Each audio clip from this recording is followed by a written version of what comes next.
Ini player mix untuk Harimau Malaya akan datang.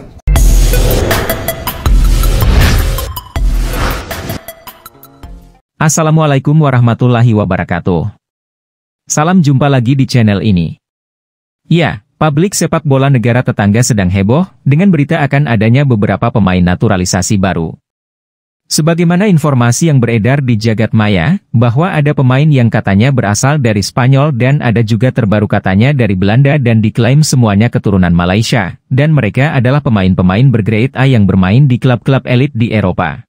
Seorang pemain daripada Belanda akan menyarung jersey skuad Harimau Malaya. Terbaru, revolusi skuad Harimau Malaya. Sebelum ni, FAM buat pertama kali update tentang pemain warisan. Sekurang-kurangnya ada 8 orang pemain warisan, geng. 4 pemain di dalam fasa yang terakhir hanya tinggal kelulusan daripada kerajaan Malaysia. Manakala 4 orang lagi pemain masih lagi di dalam proses dokumentasi.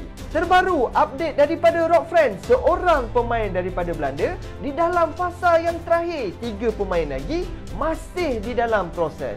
Kesemua identiti pemain warisan kita masih belum kita tahu lagi.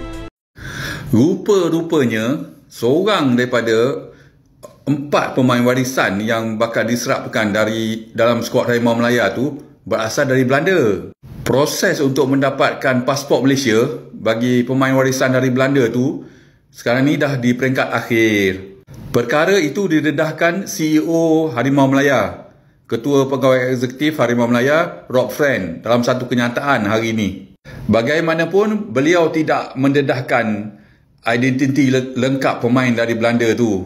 Beliau turut menyatakan 3 lagi pemain warisan dalam proses terakhir untuk mendapatkan kerakyatan Malaysia. Manakala 4 lagi pemain warisan dalam proses dokumentasi. Friend menyatakan sudah pasti harapan skuad Harimau Malaya yang berwajah baru adalah memulakan kempen kelayakan Piala Asia 25 Mac depan dengan langkah yang cemerlang.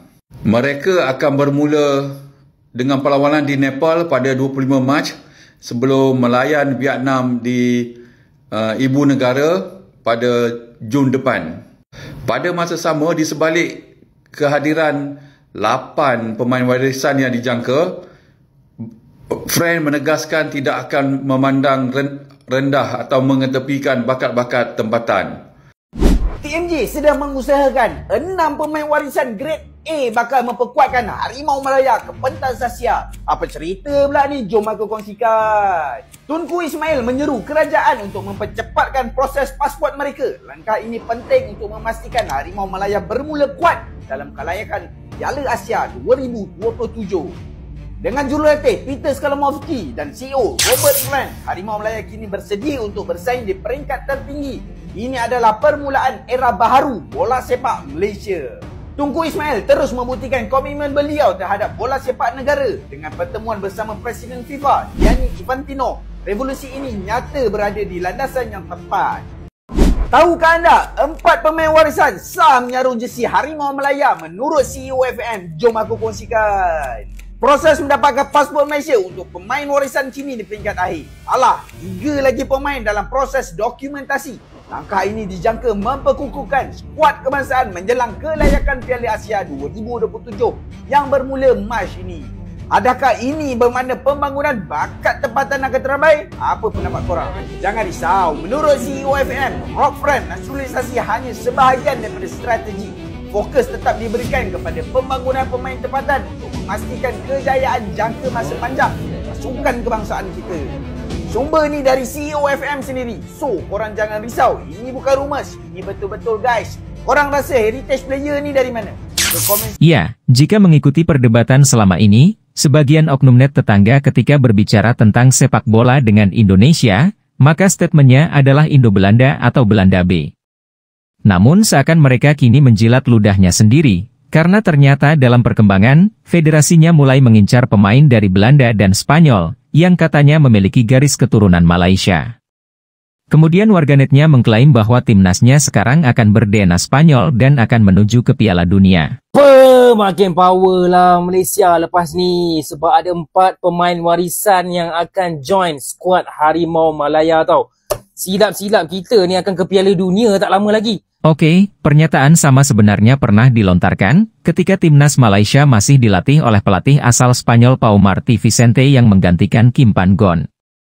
Namun sayangnya, perjalanan Pau Martí Vicente bersama pasukan Harimau Malaya tidak berlangsung lama setelah gagal di Piala ASEAN baru-baru ini.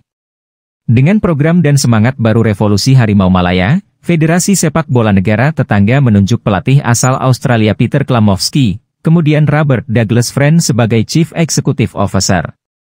Pasca penunjukan sebagai CEO Timnas Malaysia, Robert Douglas Friend menetapkan target Timnas Malaysia ke Piala Dunia. Namun target tersebut ternyata disambut cemooh oleh publik sendiri. Publik negeri jiran menertawakan ambisi besar Rob Friend selaku CEO Timnas Malaysia yang ingin membawa Harimau Malaya ke Piala Dunia.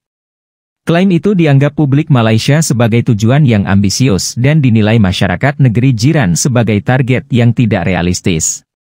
Oke, terima kasih sudah menonton video ini hingga usai.